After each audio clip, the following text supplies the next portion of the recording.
now everything is canon. Okay. Yeah, now everything is canon. All right, welcome back to part 2 of our discussion of Spider-Man No Way Home. You already got the t-shirt. Look at it. I got merch, man. I got merch, bro. Shout out to my friend Sam from New York. New York. Last week's episode, we went over pretty much the first act and a half. Well, no, that was probably the first 2 acts of the movie.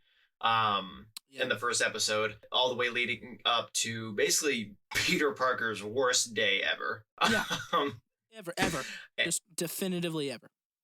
Definitively ever. Does it bother you knowing that this Peter Parker was born in the 2000s? No, only because I like, if we're gonna have a teenager in modern day, that's gonna happen. It just throws me off sometimes. No, for sure. It's just like, we can't. I don't want to see a Spider-Man set in the 60s. We've done it. We've done been there. Yeah. So it's one of those that I just don't really. I try not to think about. Yeah, we talked about all that, and then now we are getting into my favorite part, for sure, of the whole storyline. Is don't worry, all your prayers, all your prayers have been answered. We're about to enter maybe the second climax of this movie, and that's in my third. So right. It's just yeah, it is. Yeah, it is. Good one. So, we've just been with Peter. We've just seen all that bad stuff happen to him. And then we decide to pop back over and check on Ned and MJ. And they've just seen everything that's happened on the news, either through J. Jonah Jameson or whatever media that they're watching. And they're hurt by it too. And I forgot about this, but like one of the last things that MJ and Peter talk about with each other is like call me, like get in touch with me when all that. I want to know you're okay. I want to know everything's fine, and they still haven't heard from him. So I'd be idea where he's at. I'd be freaking out too. And then Ned throughout the whole, is it the whole movie or like snippets here and there? You're talking about the ring, right? Well, the magic. The magic. So at the very beginning of the movie, he's talking to Doctor Strange about. He's like, "Yeah, my grandmother always says that I'm magic, and sometimes I get like this tingling in my hands." And he's just like, "You need to talk to your physician," and that's it. Yeah. We just gloss over. Yeah, but then he's basically Peter entrusts him with the ring. Like, hey, I took this. There you go. Have fun. And then he's been alluding to he has magic powers, and they're both sitting there. Ned's grandma's checking on him, making sure they're okay, and they're just like, I just don't know where he could be. I just want to know he's okay. And Ned's like, yeah, I just wish we knew where he was. And he waves his hand a little bit, and then we just see a spark in midair. And we all went, mm-hmm. And I was like, oh, sweet. Because this whole time, it's been a rumor that Ned would turn into the Hobgoblin in this movie. Yeah. It's been the rumor since day one.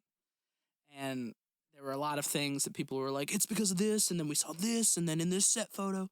And I think this is a better thing to hint towards, because now I'm like, I don't know what the fuck's going to happen. No, not at all. So he waves his hand. There's some sparks. Already you're like, he can do it. He can do magic. And MJ's like, do it again. And he's like, I wish. And automatically he's just like, he does the hand thing. I was like, okay. I mean, he's seen Doctor Strange do it so many times that he's mocking it, but he's doing it. So. Okay, gotcha. Okay, that makes more sense. So he's like doing it. He's just like, I wish we could see Peter, and his eyes are closed. And slowly he opens up a portal, and we're seeing like a New York alley, a New York street, and we just see a figure, the Spider-Man suit. We see someone in a Spider-Man suit, Spider-Man, and they just start yelling through it. They're like, Peter, Peter, and he turns around and he's like looking at him. He does like a little, huh? And they're like, Peter. And he's like waving to him. And then he runs and he jumps through, and it's Andrew motherfucking Garfield as the Spider-Man. fucking liar. The liar. He was the werewolf. Bold-faced liar. One Night Ultimate Werewolf, he was the werewolf. Like, straight up, as soon as it happened, you, in the theater the first time seeing it, you liar, just screamed it. Just screamed it at the screen. It was so funny. But he pops through. Yeah, you get two little pops from the audience. Like, my main thing with this movie, I was wanting an endgame experience with the audience and everything, and we got it. Just the cheers, because he jumps through, we get the yeah, and then we get the second yeah when he unmasks, because then it's like he confirmed. Pulls the mask it's like, off. Oh, Andrew Garfield. Yeah, he's just, I'm Spider-Man in my world, but now I'm here. I don't know what happened. It's like, yeah, like that's exactly that's how clueless he would be. At this point, we're beating the shit out of each other again, as we talked about in the last episode. Just different moments throughout this, we're just beating each other. Oh my God, what happened? And then they're talking, and one of the funniest moments, they're just like, prove it, and he's like, all right, and then he just like hops and sticks to the ceiling, and MJ's like, it's the subtle noises we get through this, where he's like, okay, you're a distressing person, I get it. Yeah, he just hops. He's just like hanging there. And so anyway, they meet Andrew Garfield. They're trying to like figure out what happened. Well, she says, okay, so we found him, so just keep trying it until we find the one that's ours. Okay, there you go. And which immediately we're like, huh? We're gonna try it again? And then he's like believing, he's like doing it. And then this one is the more dramatic one, because the portal opens. It's just a silhouette. Obviously, it's a person. It's not like a person in a suit. And so we're just like, huh? And then just out of the shadows, slowly walking forward, is the Tobey Maguire Spider-Man. The Tobey Maguire Peter Parker. Just so casually like walking through, and we're all just like, yeah! Like we lost our minds. Lost our minds. I wish I could go back and relive that moment. I know. I know. Because Andrew Garfield, it was a huge moment, but it's only been 7, almost 8 years. Yeah. And so it's exciting. It's really exciting. But Tobey Maguire, it's been almost 15 years since we've seen him as Spider-Man. Yeah. And also, he just hasn't been, Tobey Maguire, the actor, hasn't been in movies recently. The last movie he physically appeared in was, I think it was Pawn Sacrifice in 2013, I believe. Probably. So, a long time. It's been long. Yeah, it's been a long time since we've seen him. And he's starting to make a comeback, and we'll see what happens there. But he pops through. He's, older, wiser, and we're just like, here we go. Still so lovably geeky, though. Like, he's just like, hi. He does his little, like, hi. And it's so good. And then the thing that, like, seals it is that they both notice each other. They both have their spidey sense towards each other, and they just flip out. And they just go, what are you? And then they, like, try to thwip each other, and it misses. And you're just like, they're and they're just trying to figure it out. And it's so pure and so wonderful to see. It still doesn't feel real. It doesn't feel real at all. I remember in this movie, I going back to see it the second time was like it was more emotional for me personally, because I was just in such disbelief of what I was seeing on the screen in the first viewing, and I'm like, this is everything. Like, this is I cannot believe any of this. Like, my inner child is happy, my inner teenager is happy, and my adult me is happy, and I'm just like, how? how did they pull it off? They did it. So I still haven't seen it the second time like you have. So they arrive, they're there, and then how do we transition from that to the next part? they have a moment of they're like we need to find Peter, our Peter. We don't know where he is, and Oh yeah, yeah, yeah. Tobey Maguire as the problem solver Spider-Man, really heartfelt. The Aunt May's heart within him is like, okay, is there a place that he goes that maybe he just wants to get away from it all? Mine was on top of the Chrysler Building, and Andrew's like, oh, Empire State. Like, he's like, it's it's got like a better view. it's a better view. And he goes, it's a good And view. Toby's just like, he's like, it's a sweet view. It's a sweet view. And so then we just transition to Peter on the rooftop of the school, I think is where they went. I know, I'm trying to figure out where they were. Well, there was a wasn't it a bell tower attached to it? So does the school have a bell tower? I think it's just like an older school that's there, because sure, I can't think of any other significant place other than the place they were sitting it's the at place, the beginning of the movie. Needless to say, it's the place they were hiding out in the beginning of the film, him, MJ, and Ned, to get away from everything. And now we're back there. And it's Peter, he's sitting there, he's like broken, he's alone.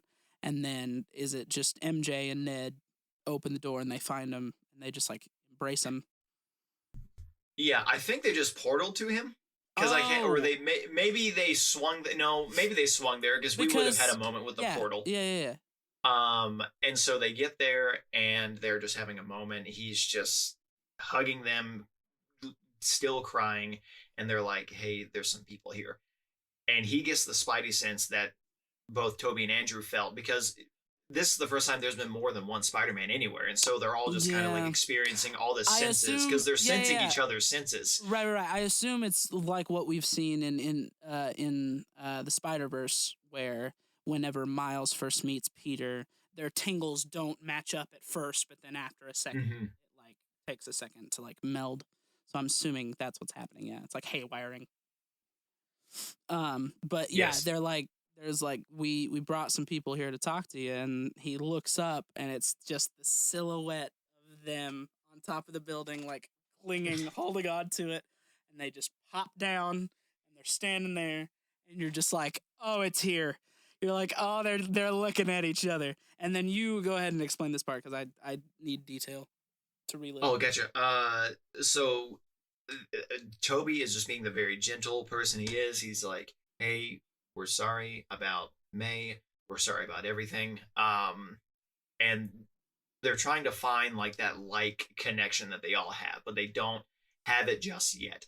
Because Peter, he's not had a great experience with people from other universes. So far. So he's just like, I don't know what to believe anymore.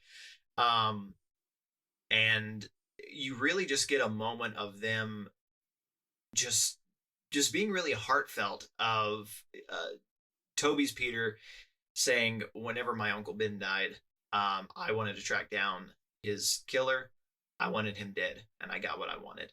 And then you get to Andrew talking about losing Gwen and how he got bitter. And when he said, I stopped pulling my punches, I love that detail, because it's such a wildly spread thing in the comics, saying that Spider-Man does not want to hurt people, so he pulls his punches because of how strong he is. He's so strong. And like we don't realize necessarily how strong he is, but yeah, that's a key detail. And when he says, I stopped pulling my punches, just seeing the facial shift of Toby and Tom was just like, just how much understanding of the material from the source material was astounding. Just because it's like, that's a big deal that you're pulling your punches. They both were just like, they both were like, are you sure? You sure? Yeah, I think that was such a wonderful moment for them, like them trying to be like, we know how you feel, and he's just like, you even dare try to tell me that you know how I feel. But we're all like, they do. They know exactly what, like, they're you. They know exactly what you're going through. And it was like, it's one of those where like we understand it, but as characters, they need to say it for themselves. Like, no, hear us out. Yes. Yeah, we needed that for sure. And then all of this culminates to Tom's Peter just say, I'm just going to say their actor first names just so I don't have to say so-and-so's Peter. Yeah. Tom says, I'm sorry. I know you're trying to help. I don't need it. You're going to have to go home. I'm sending everybody home. And then he just starts reflecting on May, saying, I can still hear her voice in my head. He's starting to lose it again. It's like, she told me that with great power, and Toby finishes, comes great responsibility. And the realization of all of their faces of, like, I don't think this is for nothing, Peter. It's like, you all have the same purpose here, and it's so beautiful. It's such a beautiful. They hit all the moments that they needed to, and that moment of, it's like, this is why we do what we do. This is why we're all Spider-Man. This is why we're all here right now.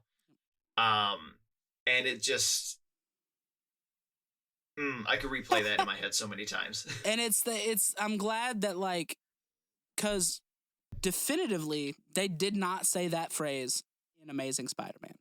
They didn't. But no, not that exact wording. Not exact wording at all. But I love that Andrew is still like, no, he's able to concise it for himself, that he's like, yes, that I know exactly what that means. Is really great. And yeah, I think it's crazy that that's the first time that there's ever been like, yeah, we've seen it said and we've seen it happen several times, but why? For some people, you're just like, why does that have to happen? And in that moment, they're all like, well, we know why that had to happen. Yeah. And you're just like, good. You're just like, great. And so that gets said, they all figure that out. And then after that, then we kind of get the shades of Toby's music. That, and it's like, oh shit, we're about to start planning. And they are, I think I just now realized it's the school's lab. They're in the school's lab. Yeah. So they get in and they're just prepping for everything. They're getting all the cures together. There's actually an Easter egg in there where there were some Sony emails leaked back in the Amazing Spider-Man days where they wanted Andrew to connect with millennials. And so his catchphrase was going to be, no big deal. Yes, no big deal. NBD. That was going to be his thing. No big deal. And whenever they're talking about, okay, so we have the Goblin, and Toby's just like, yeah, I've been thinking about a cure for the Goblin serum for a long time. I got this one. And then it's like, okay, what about Dr. Connors? And Andrew's like, oh, I cured him once. I can do it again. It's no big deal. And they look at him. And he's like, what? It's no big deal. And they're like, okay. Great, cool. That was so great that they didn't like play around. They're just like, yeah, he's done it before. We can do this. Yeah. No big deal. So funny. Which is true. I mean, he did it himself. So, so they're basically just getting all these components together. They're having more moments. They did the fucking meme. They did the meme. They did it. They did it so great. They did it twice, technically. Yeah. Ned's like, hey, Peter. They stand up. What are you talking about? He's like, Peter. They go, we're all named Peter. And he goes, Peter Parker. Peter Parker. He's like, that's not. Yeah. It's like, that's not helping. That was exactly everything I needed. And then they're talking, and they're bringing it all together, and they're talking about it. And who says that they need to like stop by? Is it Andrew or is it Tom? That's talking about the web shooter. You're talking about. Yeah. So Ned to Tom goes, oh hey, here's your web cartridges. Oh yeah. And then Toby's like, what's that for? And again, I haven't seen it since the one time, so it's great. Oh, he's like, what's that for? He goes, oh, it's just my web fluid for my web shooters. Why? And he just shoots a web. Whips a web at a beaker. They all just go, ah! They're all like grossed out about it, kind of. They're just okay. I'm glad they mentioned it, because it's like, it just shows how much that's another fan service thing. We wanted them to talk about it. We wanted them to see what was going to happen. Because that's weird, but also great. It's like one of the best things and also the weirdest thing. Yeah. And he's like, that came out of you. He goes, yeah, you can't do that, huh? Yeah, he's like, you can't do that, huh? That came out of you. And Andrew is just like, how does that even happen? He's looking at him. He's like, what's going on?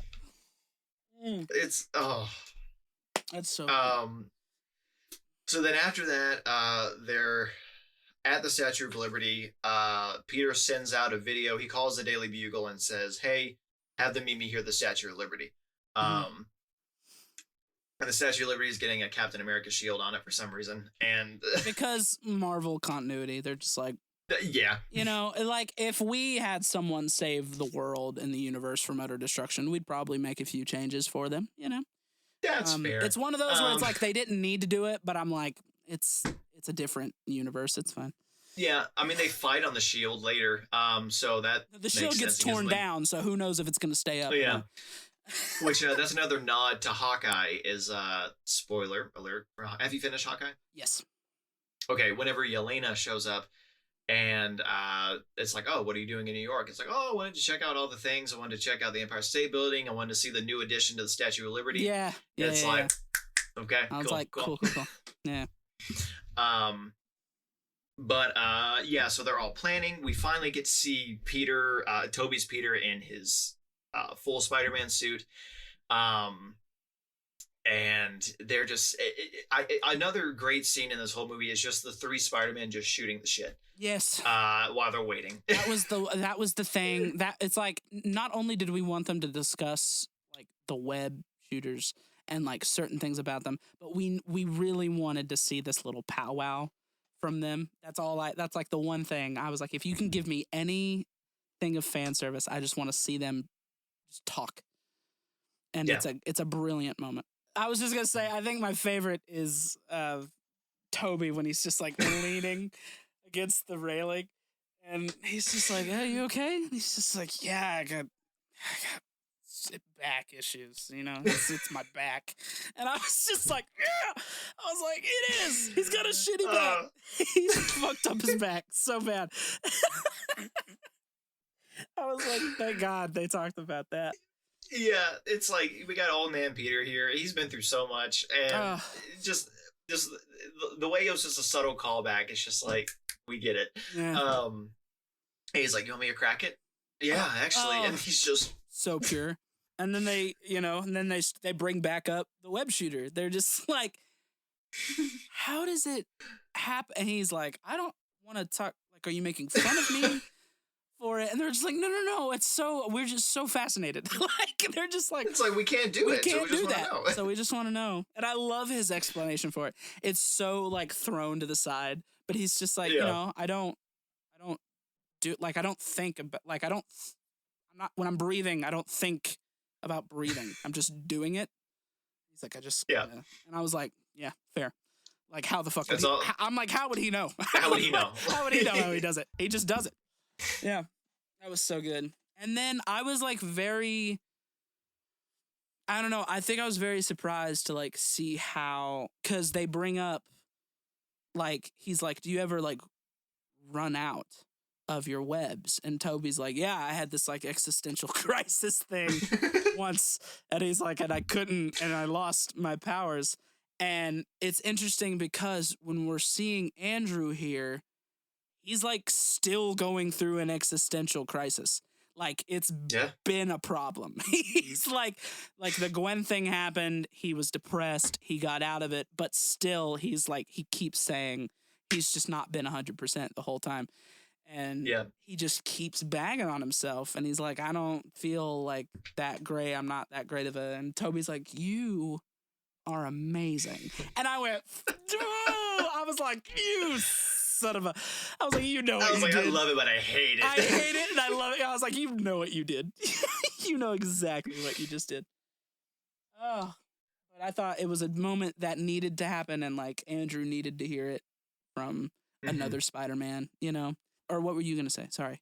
Well, they get into one other thing, and they say, Tom is just like, hey, so what are some of the coolest villains you guys have fought? Yeah. And they're just like, oh, that's a good question. And Toby's like, oh, I fought this alien made out of black goo once. And Tom's like, oh, cool, I fought one too. He was purple. And then Andrew's like, I want to fight an alien. I want to fight an alien?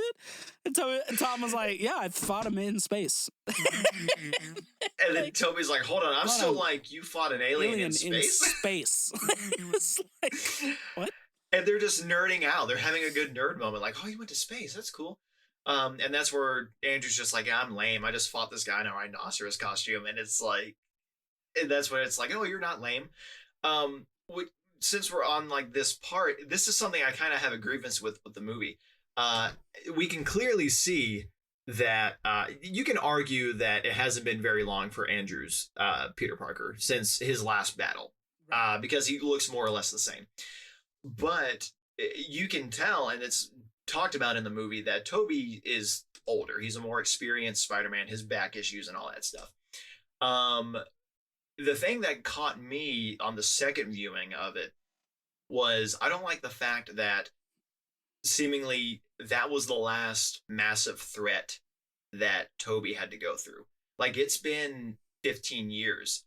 I wish they alluded to some other thing. It's like, you're telling me nothing major has happened in that 15 years. Like, Venom was the last big guy that you just had to fight. Yeah. And so maybe alluding to like what Spider-Man 4 could have been, with like Vulture, or talking about like Kraven or something like that. Just something to kind of make us go like, oh shit, okay, hang on. Even though it would have, that's the only thing it would have added, just the what has he been up to. I think that's it. I think it bothers me because it's like, oh, I wonder what he's been up to since the last time we saw him, and to think, oh, the last thing that happened to him was Venom. The last big thing, like, a thing of importance. Yeah. Yeah, I think it comes down to like the producers and stuff. We're probably like, well, we might want to, because there's rumors that they're wanting, they might want to bring him back for future stuff / maybe a Spider-Man 4, who knows. But they're probably like, we don't want to like say anything just in case we want to show them that later. It's true. And also, I've talked to you about it. It's like they probably had to cut a lot of stuff. Oh yeah, because it was even rumored that MJ and Gwen were supposed to be in this movie, which I'm glad Gwen wasn't, just because of what Andrew is accepting in this. But who the fuck knows what's going to happen with the future of the Sonyverse and Spider-Man and stuff like that. I'm just along for the ride. Yeah. And then it's all right, guys, focus up. And here come the baddies. The baddies are arriving. Here comes Sandman doing it. Doing his thing. Electro comes in. They're all like getting suited up and they're running to their respective spots. And they start talking, hey, we're trying to help you guys. And then Electro's like, oh, if it isn't my old friend Peter. And so they're kind of rehashing their moment. Toby's just kind of trying to find a spot in this, because it's like, man, last time I saw Sandman was fine, so I don't know what I'm doing here. Yeah. It's like, okay. And they're basically just all fumbling around. They don't, there's too much happening at one time. Toby and Andrew have never worked consistently as a team before. And so they kind of just all reconvene, and they're like, okay, what the hell is going on out there? We need to figure it out. I thought you were Peter 1, Peter what? And then meme 2. A meme 2 of pointing. Yeah, and Tom is the one that's like, okay, we're gonna have to work together as a team, and not to brag, but I've actually been on a team before. I was a part of the Avengers, and Toby's like, you're part of the Avengers? That's great. What is that? And I lost it, because I was just like, thank God, because that just confirmed that the Avengers are just not a thing. Not a thing. I thought we were about to hear like, oh, okay, yeah, what happened with your Avengers? What happened with Tom Cruise? They cut it off. They just went, nope. No Avengers. That's it. I know, we're the only superheroes. It's a hassle. And I went, that's all we get. Great, sweet. Yep. So then, and then Tom's like, we got to work together. And then from that, when they start fighting again, they're like getting in a groove, and they're like thwipping with each other, helping each other out. And I like that, because I didn't think about it whenever it was happening, but I was like, oh yeah, I guess they don't really have anybody to work with ever. They're just like doing their own thing. Like Toby worked with Harry that one time. Didn't end well. And no, not at all. And then Andrew worked with someone twice, and the second time it did. I mean, both times it didn't end well, but the second time it really didn't end well. So it was good to like see them just quickly be like, let's figure this out, and then they just start doing it. I was like, cool. So then after that, they start with Sandman, which again they did well with who they're going to cure first. Again, Sandman and Lizard, they don't have a lot of story to tell in this movie. Their stakes are lower. Yes. And so Toby takes care of Sandman first, is where we get to see which in my first thought I was like, wow, they de-aged Thomas Hayden Church really well. Only to find out it was reused footage from Spider-Man 3. I had a feeling whenever it popped up, I was like, this is, I was like, this is, so, and it makes sense because you were saying they're trying to work with COVID restrictions. Yes. Because didn't they have him there? Didn't they have, aren't there pictures of him in the suit on set? Oh, are those fake? Wait, Toby? No. Hayden Church. Oh no, I think those were fake. Wow. Yeah, he was never there. Like he only did ADR. Crazy. That makes sense because I was like, why is he the Sandman the whole time? That makes sense. Yeah, that makes sense. Which I originally thought it was because of the big reveal at the end, and I'm like, okay. Yeah, and then the reveal happened. But then whenever you look at it, yeah, you're just like, all right. And the same thing with the Lizard, they took care of them really quick, which I love. Whenever Ned and MJ can't get that portal closed, and they kind of whenever the Lizard and Spider-Man first fought in the Amazing Spider-Man, there's just background stuff happening while the main focus was Stan Lee. Yeah. He's just fighting him in a lab, just like throwing down, just going on him. And then they eventually come out of the portal, and then he gets stuck, and Dr. Connors is cured. And now we just have Electro and Doc Ock left. No, nope. Doc Ock's already done. My bad. We have Electro left. Which Doc Ock comes in to basically fix, like, grab Electro, grab the device and stick it on him. Yeah. And then as Ned is trying to just, like, help things, he opens up a portal, and Doctor Strange is just there again. Like, he's just like, ugh, he's so pissed. He's so mad. And you're just like, good. Oh, yeah, you're here again. Which, great. Like, I'm glad they just kind of, like, threw you back in at this moment, because you would have done too much. Right. And then he sees that everything is under control. Like, everything's fine at this point. All the villains are cured. They just need to go back to where they need to go. And so, you think everything's fine. Toby comes in. Everyone has their moments. Like, Electro and Andrew have their moment. Where he's like, you're just a kid. You're from Queens. Queens, always helping out. Always helping out little guys. Poor people. I just thought you were black. And then Andrew just going, oh, I'm so sorry, man. He's like, oh, I'm sorry. He's like, I'm so sorry.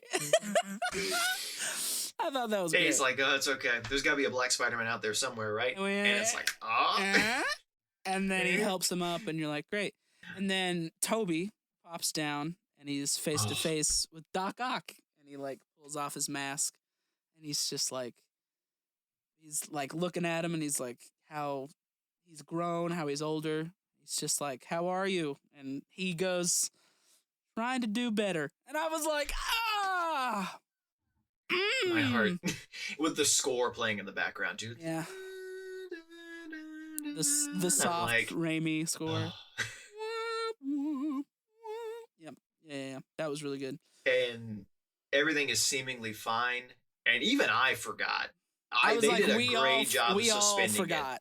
And they could not have done a better shot of when Goblin says, can Spider-Man come out to play?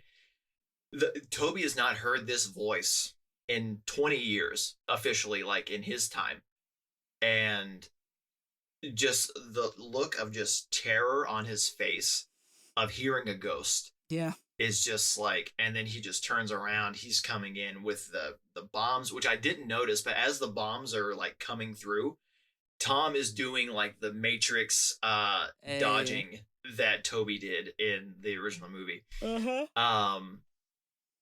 And Doc Ock saves, like, he gets an arm cut off. I totally missed that the first watch, is that Doc Ock gets one of his tentacles cut off. Yeah. And they get the box back, and you just see all three Spider-Men just have their senses come in, like, in unison, Like the first time that all their senses are working together because they're like threat, and it's one of the pumpkin bombs inside the Stuck cube. inside the cube. Big explosion. Ned and MJ, or MJ falls, and this moment, they did such a great job of building this up, because whenever I first saw that in the trailer, my first thought was, I bet Andrew's gonna save. I think a lot of people thought Andrew's gonna Because we save all her. were like, It was there's very clear. no way they're going to kill her off. There's no Yeah. way. Yeah, it was very clear that if Andrew was going to be in this movie, that was going to happen. But you still just didn't know. And so whenever and they made it make sense, because it's like, why would Andrew save her? But as you see, it basically has become the goal of Toby and Andrew to not let Tom go off the deep end like they did at one point in their Spider-Man careers. Whenever it talks about the uncle's killer, him getting what he wanted, and Andrew getting bitter because of Gwen's death. And so whenever you see Tom and MJ interacting with each other, and Andrew's just watching them, he's just looking like these two are really in love. That reminds me of whenever I was in love with Gwen. They really do have that connection. And so they really just kept that in the back of his mind of how much he cares for this person. And so when Tom goes to dive for MJ, and then the goblin just takes him out, Just freak the fuck out of us. yeah, we were like, oh And- fuck, okay. And then Andrew, our boy, leaps to the rescue, lifts her up, cradles her, and just gently sets him down on the ground. And he's just holding her, and she's safe. And we all just were like, yeah! Like the theater lost its mind. It just felt good. It felt good to see that happen. Yeah, and just the look of just, he's like, are you okay? And she's like, yeah. And that's all he ever wanted to hear. The emotional release of just all that. Him just thinking, oh, I wish I could have saved Gwen. I'm glad I saved her. But just that whole of, I can actually save people, like it was just That a was bad literally time. It was literally his moment of like, just because I lost one person doesn't mean I need to stop saving people. Yeah. Yes. Ugh. But I couldn't help it in my head. I think I said it out loud actually too. I was just like, was that so hard? Now, if we just did that the first time, yeah. we'd be in this mess. But again, just another fan service moment of a moment that Andrew needed. He needed that moment. And it made sense because he saw how much that MJ, he gained a connection to Ned and MJ in his own right too, as like a friendship sort of thing, because of the whole bread thing and trying to prove to them that he's real. And he's just like, I have the tinkle thing, just not for bread. Good line. And it was they wrote it perfectly. Then we finally get the final battle. Mm-hmm. Very reminiscent of the final battle in the first Spider-Man movie. Very reminiscent, and also a little reminiscent of, specifically one moment is reminiscent of Spider-Man 3 with Harry and the glider. Oh yes. Mm-hmm. So we get to the final battle, and it's Tom, and he's finally facing off with the Green Goblin.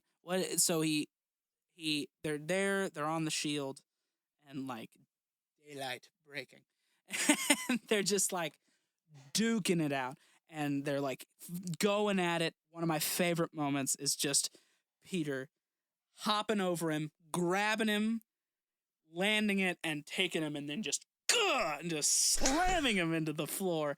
I was like, that's no bars held on the destruction that he wants to do to this man. And he's just laying into him. He's just going to town.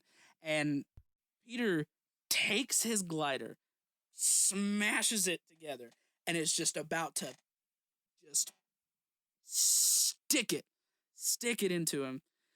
And that's when Toby pops in and just catches it. And he's just looking at him, and it's just silence, and he's just like holding it. And it's just that moment of just like both of them just being like, think about it. And I just and I think the part that reminded me of Spider-Man 3 is like I didn't expect him to jump in and Yes. catch it, just like I didn't expect Harry to pop in and stop the Right. glider, you know. Um and they're holding it and there's fighting, and then finally Tom just like gives in. He just chucks it away. I'm like exhausted just rethinking about Yeah. it. Like it's such a good moment. Ugh, I Yeah. just Just that. he needed someone. They knew that they needed someone to help him because Yes. this is all very fresh. He's like face to face with this killer. And I think it's literally just because like he's a very young Spider-Man. He's a very young Yeah. Spider-Man, and he's had to learn a lot of lessons in a longer span of time in the hard way for so long that Yeah. there was just that intuition of like he needs a little extra help. And to see like basically himself come between him and this killer, and himself Yes. looking at him just being like, it'll be okay. That's perfectly said. Yeah. There's really nothing else to be said about that moment, just because just the imagery of like the last thing you said, just looking at him, like he's looking at what he could become. The choice of I can continue to be a hero now, or I can do this, and it would only satisfy myself. Um, and yeah, and letting Toby be the I guess vehicle for that, because you saw Toby go through the ringer. Like I mean they all went through the ringer, but like just knowing everything and how hard that Toby tried to keep that message in his movies, how he went off the deep end several times and came back Mm-hmm. and is just doing everything he can not to let that happen to this kid.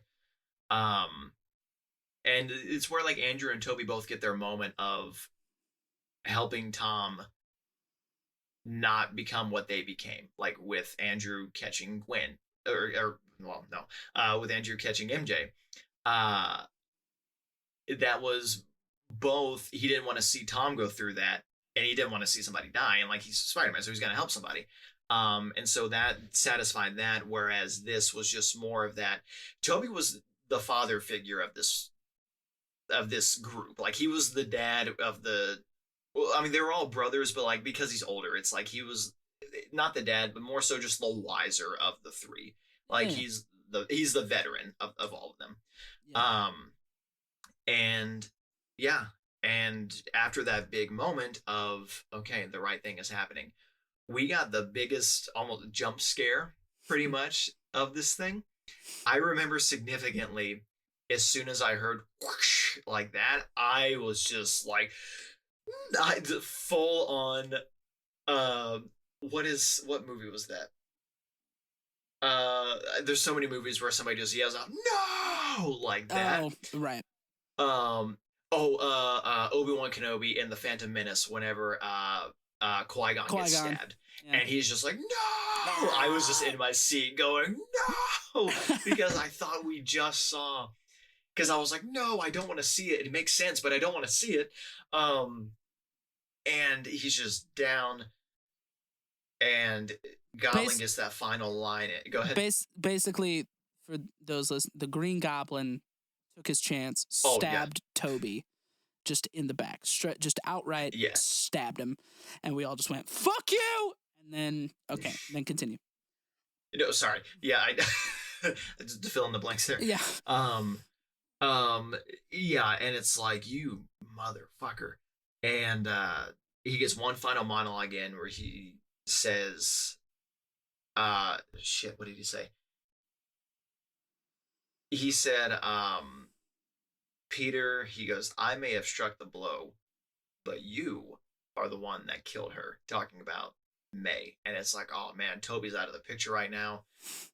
Andrew's too far away. What's going to happen now? And just seeing Tom make the conscious decision, same scenario. He has his opportunity, but he chose the higher ground or the high road. Sorry, I was still on Star Wars. Yeah. He chose the higher road and cured Goblin. Yeah. Snuck it in, just whack. And Norman coming back saying, "What have I done?" What have I just done? the fact that Norman comes back and is like, he's seeing his Peter now, and he's like, "Oh, fucked up." Oh, damn it! It's like again. Yeah, again. Yeah. And then they all go to Toby's side, and it's like, "Oh, are you okay?" "Yeah, I've been stabbed before." It's like, "Okay, good, he's fine." Cool, casual. Okay. And then they all three get to give each they hug each other. I think that was was one of my favorite moments. Is that after it's all said and done, there's just like a breath for a second, and he's like, before he goes to check on his friends, he just like gets them and he's just like, "Oh, we did it. Yeah, we did it. We did a good job," and he leaves. And then Andrew and Toby have a moment. Andrew's holding him, and Toby's just like looking, and Andrew's just like, "You're in a lot of pain right now, aren't you?" And he's just like, "Oh, so much." he's like, "So much pain." I was like, that was a good little moment. So yeah, and Doctor Strange is up at the top of the statue this whole time as all of this is unfolding, trying to contain all of these villains coming in. There's so many people about to come in. Who all did you see? I just saw Kraven and Scorpion. I saw Kraven and Rhino and maybe Scorpion. Yeah, Scorpion, and then I've seen people like speculate other people that they saw, and I feel like another person. I think there was like, I don't know. That's the only people I recognized. Basically, anybody in any universe that knows who Peter Parker is coming through. Mm-hmm. The cube is gone. There's no way to contain. And so at this point, Peter is making that sacrifice of they're coming here because they know that I'm Peter Parker. I want everyone in the world to forget who Peter Parker is. And Strange says, "Well, if you do that, nobody's going to remember you." And no one. And he goes, "Do it." He says he will, and then he's like, "All right, I gotta go say my goodbyes real quick." And he goes and talks to MJ and Ned, and he's giving them a hug and checking on them, but he's just like breaking the news. He's just like, "Look, there's only one way we can do this, but I'm gonna find you again." And he's like, "It'll be okay. We're gonna get through it. I'll find you." And through a bunch of teary-eyed goodbyes and hugs, it's that time, and Doctor Strange does his thing, makes the spell happen, and in doing that, every one of the other characters that have come from a different universe start going back to their own universe. And there's a sweet moment with Toby and Andrew's the first to go, and he just like gives him one of these, and he pieces out, and then Toby exits, and it's one of those. It's so weird because it's literally just they forget who he is. It's not like rearranging time and matter or anything. It's just like, okay, they forget. And so everything looks the same and everything is still happening in real time, but like Peter's been like, he just skirts out and everyone's okay. Everything's safe for now. And they leave us with an aftermath. It's now around Christmas time. It's winter. And after all that's been said and done, we see Peter going to the coffee shop that they've seen that we saw in the earlier in the movie with Ned and him and MJ that they all used to hang out with. It's where MJ works, which I love that little detail that she still works at a diner. It's MJ. Yeah. And he's like rehearsing these lines. He's like trying to rehearse how he's gonna like tell MJ or tell Ned that he's Peter Parker and all this stuff and blah blah blah. And as soon as he walks in and he sees her, he's just like spellbound. He's just like, "Oh, she's okay. Everything's fine." And then Ned comes in, or is Ned already there? Ned comes in. And he has his MIT letter. And doesn't MJ also have, or yes. She mentions that she also got in? Yeah. And it's like in that moment, that's when Tom's like, their lives are so much better. They're just so much better already from everything that's happened and them not knowing me. And then he gets to talk to MJ at the counter. He's like trying to order coffee. And I think he's like maybe about to tell her, like maybe he's still going to try, but then he notices the bandage on her head. And it's a reminder, a constant reminder for anyone that like his loved ones are going to get hurt if they're connected to him. And in that moment, he decides not to tell him.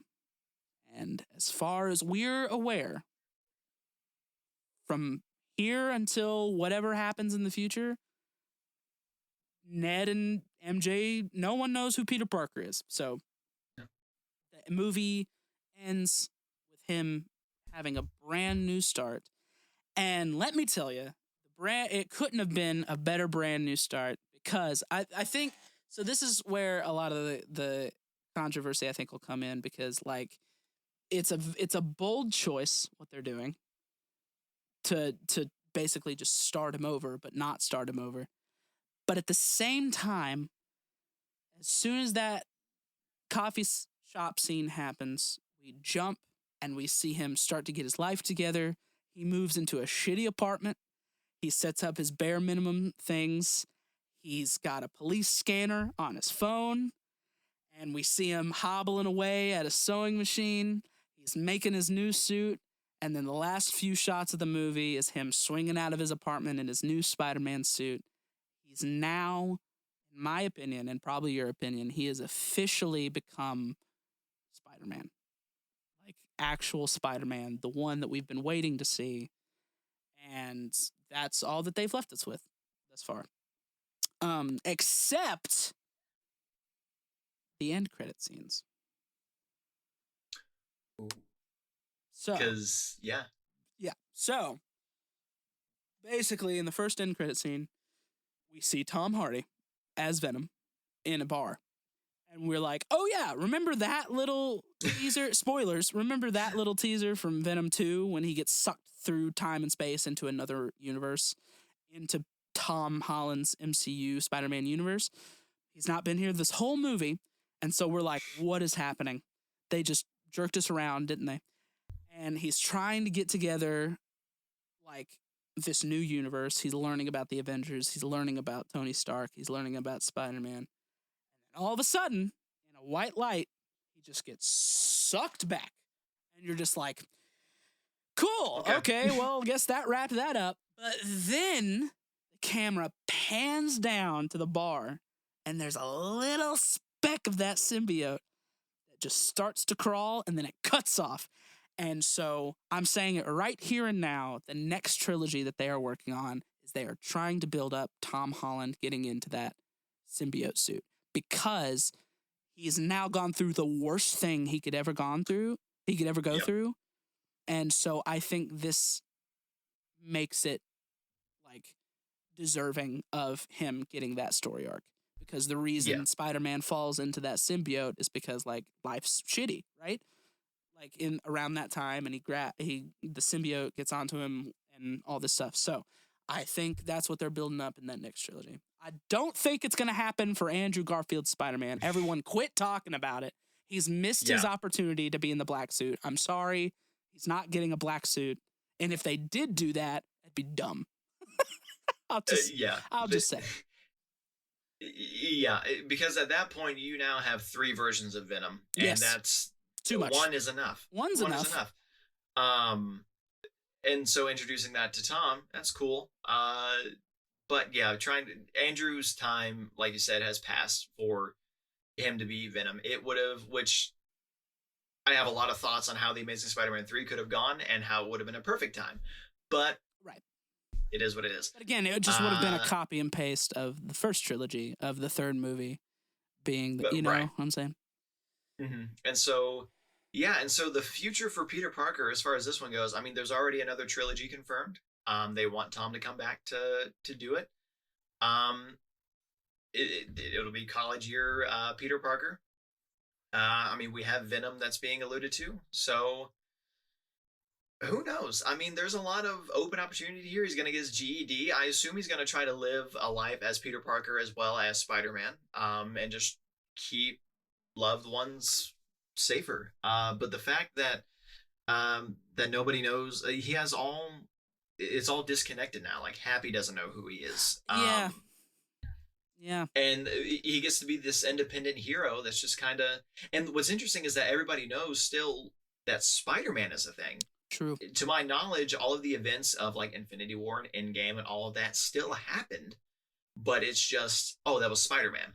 They just don't know who it is. And so the fact that I hope we get like flashbacks later on of somebody like recollecting what happened. Yeah. And we still see Peter there, but it's him with the mask on. Yeah. Like, and that's how they remember it. They just remember it of. They're just like, Spider-Man. What are you talking about? Yeah. So, a few of my grievances, just really quick. Oh, yeah. to gloss over. My biggest one is the CGI. I don't. Yeah. There were a few moments specifically in the team up at the end with the big battle that I just don't. They were not up to par. They didn't seem as polished / as detailed as they usually are. Especially, I've seen the movie and it's getting all over Instagram and people are spoiling it. I'm seeing the comparisons between those. I mean, granted, it's a picture taken up a theater screen and you're comparing that to like digital footage and blah, blah, blah, blah.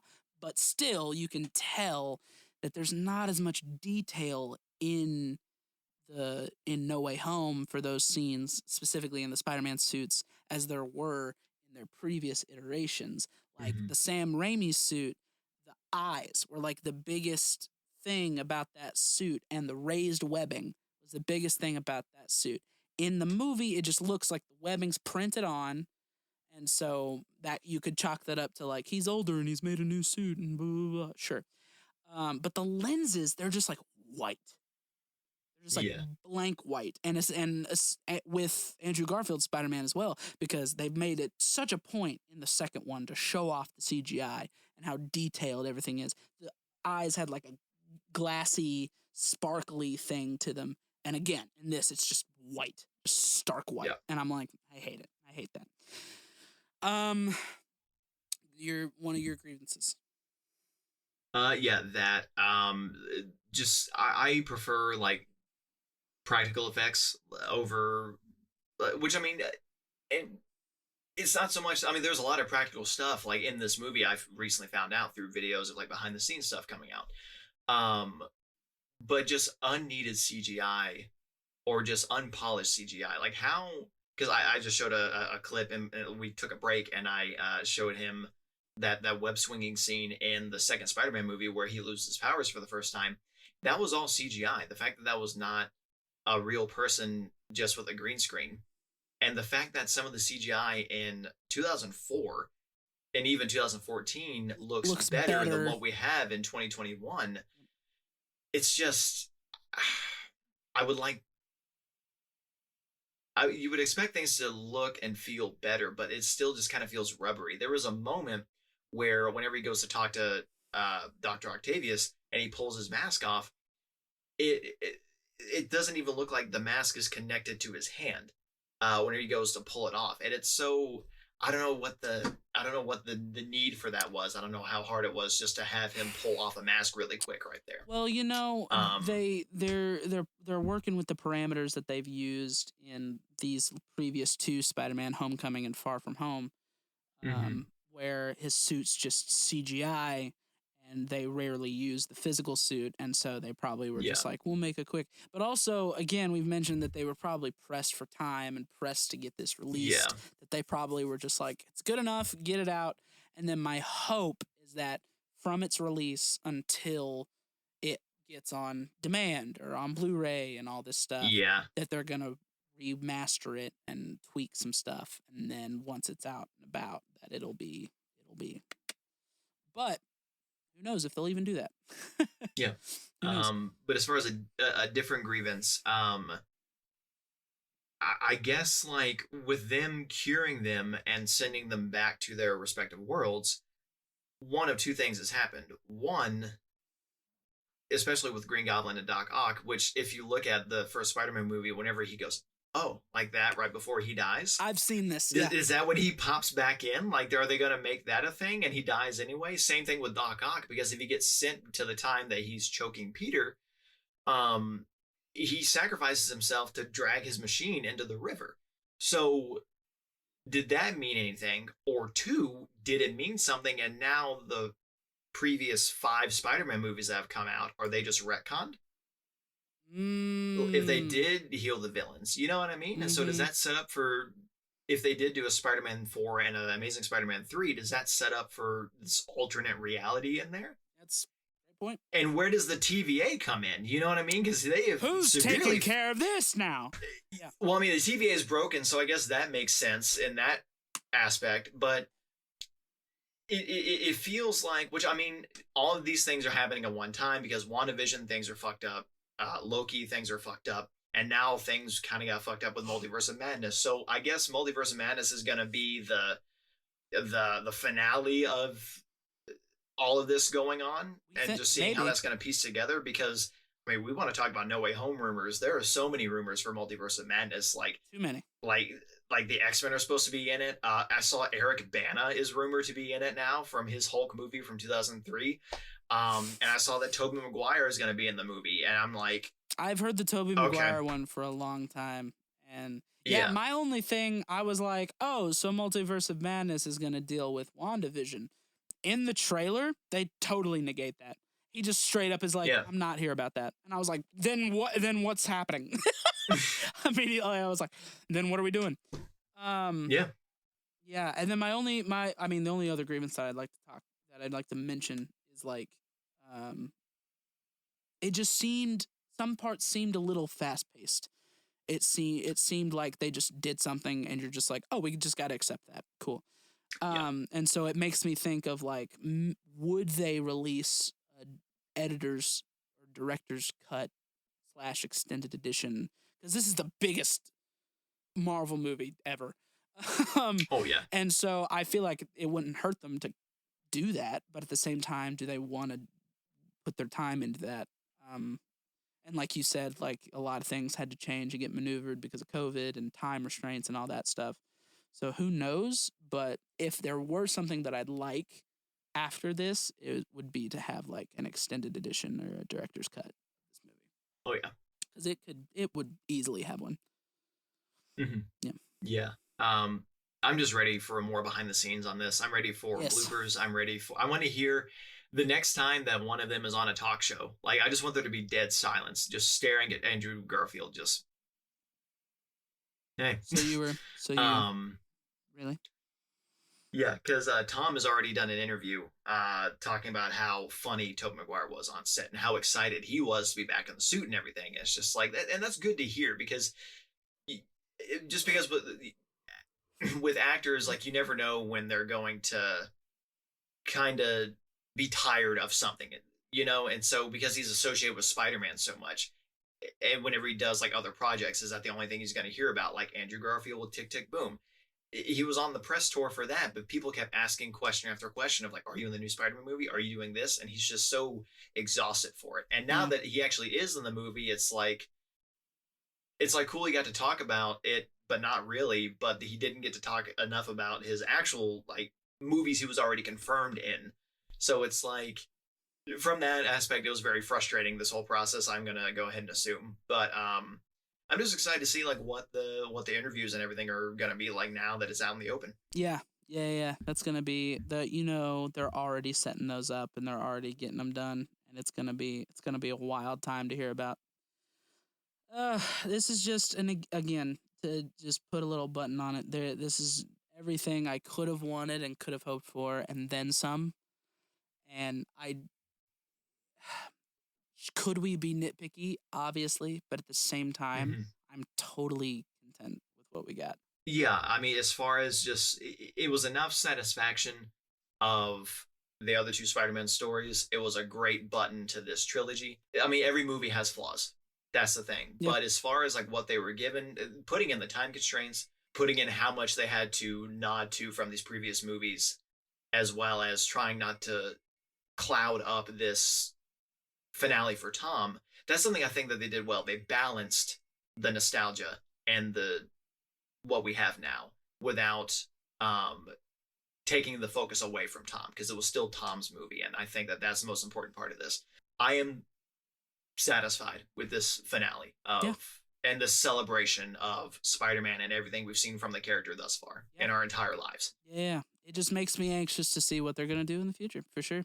Yeah, I'm just more excited than anything. And now it's over. Now it's done. Now it's out, and we don't have to stress about it anymore. Nope. No more stressing. No more stressy spaghetti. Oh God. Palms are sweaty. Mom's spaghetti. Knees weak. Arms heavy.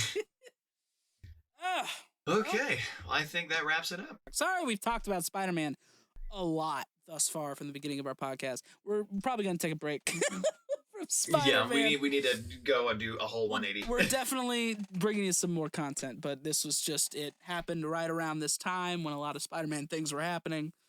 So we had to jump on it. But now we're getting into the rest of our podcast, and we hope that you also equally enjoy that as much as you've hopefully enjoyed these previous episodes for us. But yeah, so thank you for joining us on this week's episode of Double A's. Batteries not included. And we'll catch you on the next one.